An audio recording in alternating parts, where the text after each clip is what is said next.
भारत नहीं, Colombia university में पढ़ाई जाती है। डॉक्टर भीमराव आम्बेडकर की आत्मकथा। आम्बेडकर की आत्मकथा के बारे में जानिए जो उन्होंने 1935-36 में लिखी।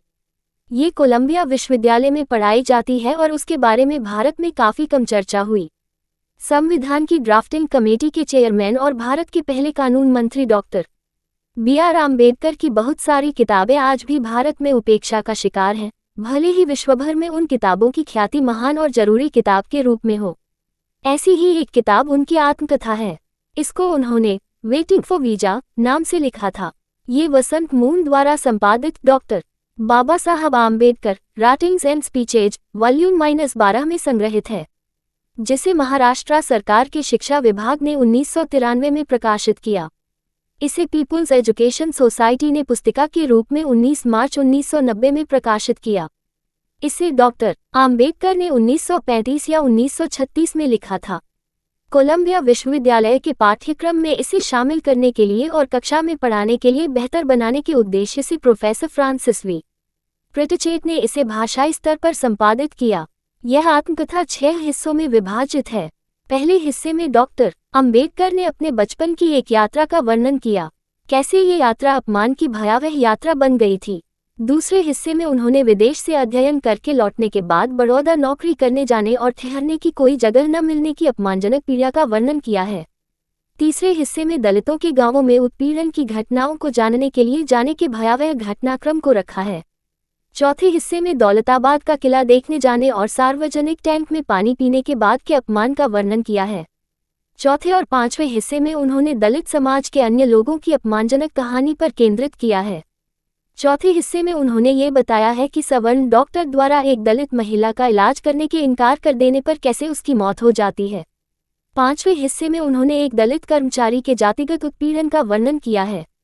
उसका उत्पीड़न इस कदर होता है कि वह सरकारी नौकरी छोड़ने के लिए मजबूर हो जाता है। यह आत्मकथा मूलतः विदेशी लोगों के लिए विशेष तौर पर लिखी गई है, जो ये समझ ही नहीं पाते कि छुआछूत किस बला का नाम है और इसका परिणाम क्या होता है। डॉक्टर आम्बेडकर ने आत्मकथा की शुरुआत में ही लिखा है कि विदेश में लोगों को छुआछूत के बारे में पता तो है, लेकिन वास्तविक जीवन में इससे साबका न पड़ने के कारण वे यह नहीं जान सकते कि दरअसल ये प्रथा कितनी दमनकारी है।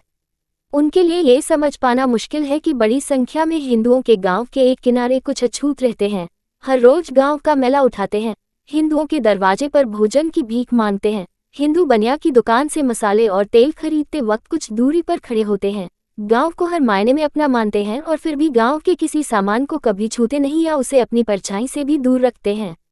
अछूतों के प्रति ऊंची जाति के हिंदुओं के व्यवहार को बताने का बेहतर तरीका क्या हो सकता है? इसके 2 तरीके हो सकते हैं। पहला, सामान्य जानकारी दी जाए या फिर दूसरा, अछूतों के साथ व्यवहार के कुछ मामलों का वर्णन किया जाए। मुझे लगा कि दूसरा तरीका ही ज्यादा कारगर होगा। इन उदाहरणों में कुछ मेरे अपने अनुभव हैं तो कुछ दूसरों के अनुभव। मैं अपने साथ हुई घटनाओं के जिक्र से शुरुआत करता हूँ। सबसे पहले डॉक्टर आम्बेडकर अपने जीवन की छुआछूत से जुड़ी 3 घटनाएं बताते हैं। इस प्रक्रिया में अपने परिवार के इतिहास का भी बयान करते हैं। पहली घटना वह 1901 की बताते हैं, जब उनकी उम्र करीब 10 वर्ष की थी, जब वे अपने भाई और बहन के बेटे के साथ सतारा से अपने पिता से मिलने कोरेगांव की यात्रा पर जाते हैं।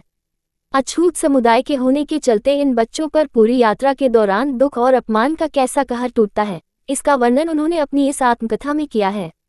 इसे उन्होंने बचपन में दुर्स्वप्न बनी कोरेगांव की यात्रा शीर्षक दिया है। दूसरी घटना को उन्होंने पश्चिम से लौटकर आने के बाद बड़ौदा में रहने की जगह नहीं मिली शीर्षक दिया है। उन्होंने लिखा, पश्चिम से मैं 1916 में भारत लौट आया। मुझे बड़ौदा नौकरी करने जाना था। यूरोप और अमेरिका में 5 साल के प्रवास ने मेरे भीतर से ये भाव मिटा दिया कि मैं अछूत हूँ और यह कि भारत में अछूत कहीं भी जाता है तो वो खुद अपने और दूसरों के लिए समस्या होता है। जब मैं स्टेशन से बाहर आया तो मेरे दिमाग में अब एक ही सवाल हावी था कि मैं कहाँ जाऊँ, मुझे कौन रखेगा। मैं बहुत गहराई तक परेशान था। हिंदू होटल जिन्हें विशिष्ट कहा जाता था को मैं पहले से ही जानता था, वे मुझे नहीं रखेंगे। वहाँ रहने का एकमात्र तरीका था कि मैं झूठ बोलूं, लेकिन मैं इसके लिए तैयार नहीं था। फिर उन्हें किन किन अपमानों का सामना करना पड़ा और कैसे उनकी जान जाते जाते बची, इसका विस्तार से वर्णन किया है। तीसरी घटना का वर्णन उन्होंने चालीसगांव में आत्मसम्मान, गंवारपन और गंभीर दुर्घटना शीर्षक से किया है। वे लिखते हैं कि ये बात 1929 की है। बम्बई सरकार ने दलितों के मुद्दों की जांच के लिए एक कमेटी गठित की। मैं उस कमेटी का एक सदस्य मनोनीत हुआ। इस कमेटी को हर तालुके में जाकर अत्याचार, अन्याय और अपराध की जांच करनी थी। इसलिए कमेटी को बांट दिया गया। मुझे और दूसरे सदस्य को खानदेश के 2 जिलों में जाने का कार्यभार मिला। इस जांच के सिलसिले में उन्हें हालातों को सामना करना पड़ा और इस इलाके में दलितों की कितनी दयनीय स्थिति थी, इसका विस्तार से वर्णन उन्होंने किया है।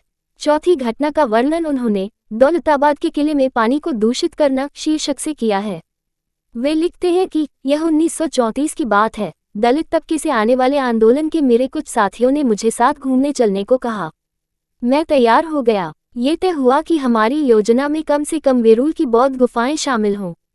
ये तय किया गया कि पहले मैं नासिक जाऊंगा, वहां पर बाकी लोग मेरे साथ हो लेंगे। वेरूल जाने के बाद हमें औरंगाबाद जाना था। औरंगाबाद हैदराबाद का मुस्लिम राज्य था। ये हैदराबाद के महामहिम निजाम के इलाके में आता था। वह लिखते हैं, औरंगाबाद के रास्ते में हमें पहले दौलताबाद नाम के कस्बे से गुजरना था। ये हैदराबाद राज्य का हिस्सा था। दौलताबाद एक ऐतिहासिक स्थान है और एक समय में ये प्रसिद्ध हिंदू राजा रामदेव राय की राजधानी थी। दौलताबाद का किला प्राचीन ऐतिहासिक इमारत है।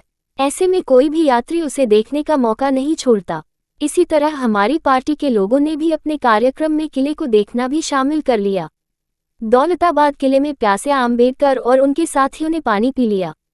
इसका क्या हश्र हुआ और कैसे जान जाने की नौबत आ गई, इस घटना का भी विस्तार से वर्णन किया है।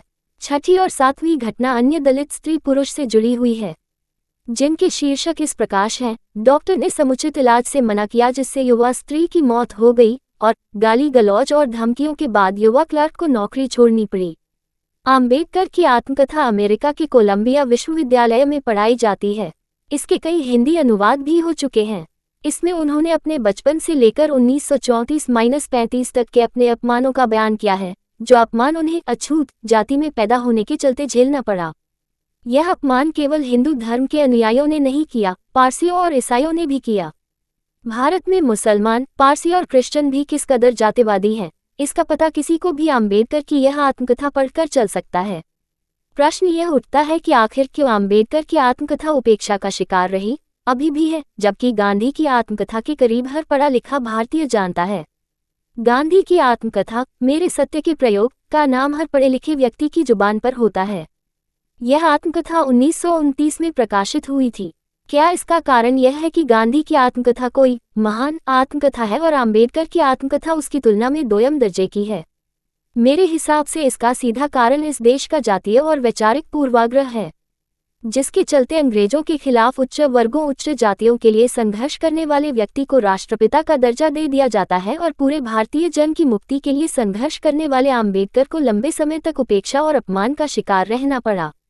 यहाँ मुहैया सूचना सिर्फ मान्यताओं और जानकारियों पर आधारित है।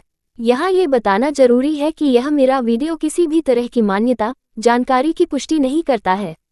किसी भी जानकारी या मान्यता को अमल में लाने से पहले संबंधित विशेषज्ञ से सलाह लें। धन्यवाद।